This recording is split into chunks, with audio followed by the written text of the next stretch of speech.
નમસ્કાર દર્શક મિત્રો, દેશ અને દુનિયાના સુપરફાસ્ટ સમાચારમાં તમારું સ્વાગત છે। ગુજરાતનું કાશ્મીર બદલાયું, દાહોદ બન્યું છે સૌથી ઠંડુ શહેર। રાજ્યમાં ઠંડીનો ચમકારો યથાવત જોવા મળી રહ્યો છે। હવામાન વિભાગના આંકડા મુજબ નલિયા કરતા દાહોદમાં વધારે ઠંડી નોંધાઈ છે। દાહોદમાં 10.9 ડિગ્રી લઘુત્તમ તાપમાન સાથે રાજ્યનું સૌથી ઠંડુ શહેર બની ગયું છે, જ્યારે નલિયામાં 11.4 ડિગ્રી તાપમાન નોંધાયું છે। રાજ્યના 13 જિલ્લામાં પારો 10 ડિગ્રીથી નીચે ગગડ્યો છે। અમરેલી, રાજકોટ અને વડોદરામાં પણ કડકડતી ઠંડીનો અનુભવ થઈ રહ્યો છે, જ્યારે અમદાવાદમાં તાપમાન 14.9 ડિગ્રી રહ્યો છે।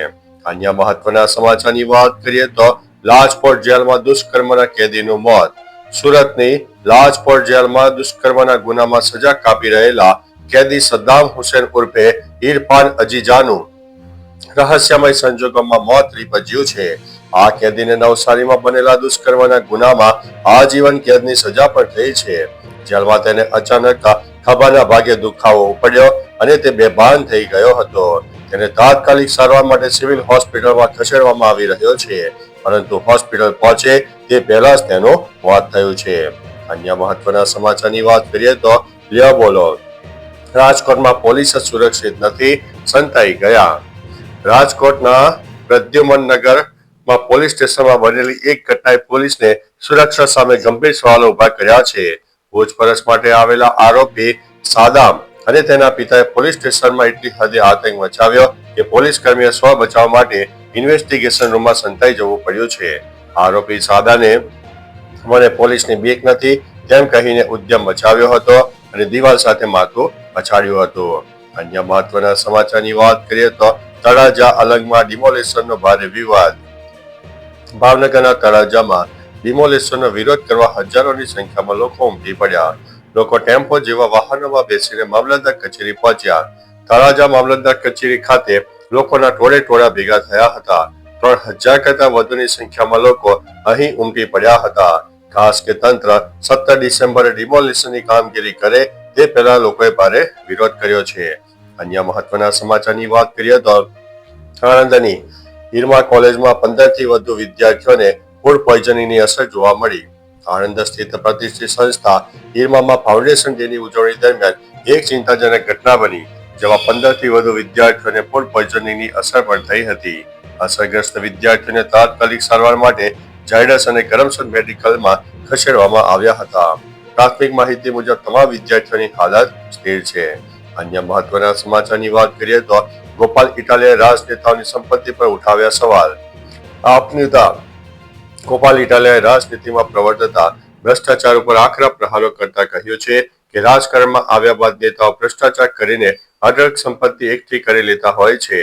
પોતાની સાદગીનું ઉદાહરણ આપતા તેમણે કહ્યું છે કે હું ધારાસભ્ય બન્યો હોવા છતાં આજે પણ ચપ્પલ પહેરીને ફરું છું। હું રાજનીતિમાં જનતાના પૈસા ચૂંટણી માટે નહીં પણ લૂંટ ચલાવનારને રોકવા અને પ્રજાનો સહારો બનવા માટે આવ્યો છું।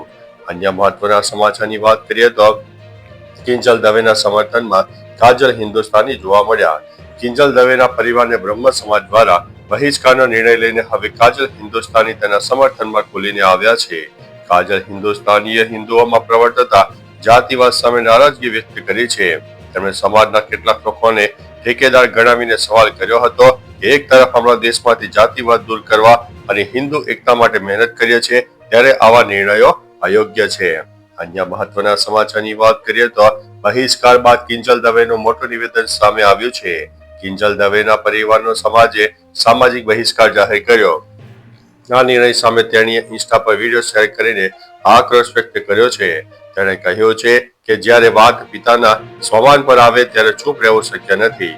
કિંજલે બહિષ્કાર કરનારાઓને અસામાજિક તત્વો ગણાવીને સાટા પ્રથા, બાળ લગ્ન અને ઘૂંઘટ પ્રથા જેવા કુરિવાજો પર આકરા પ્રહારો કર્યા છે અને દીકરીઓને જીવનસાથી પસંદ કરવાનો હક હોવાની હિમાયત કરી છે।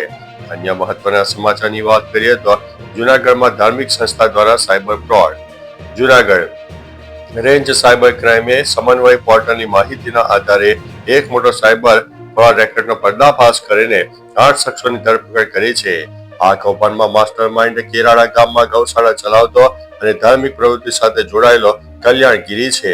સોશિયલ મીડિયા પર હજારો ફોલોઅર્સ ધરાવતો કલ્યાણગીરી યુવાનોને કમિશનની લાલચ આપીને તેમના બેંક એકાઉન્ટનો ઉપયોગ કરતો હતો અને ફ્રોડના રૂપિયા જમા પણ કરાવતો હતો. તો ચાલો મિત્રો, ફરીથી દેશ અને દુનિયાના સુપરફાસ્ટ સમાચાર લઈને મળતા રહીશો. ત્યાં સુધી અમને રજા આપશો. નમસ્તે.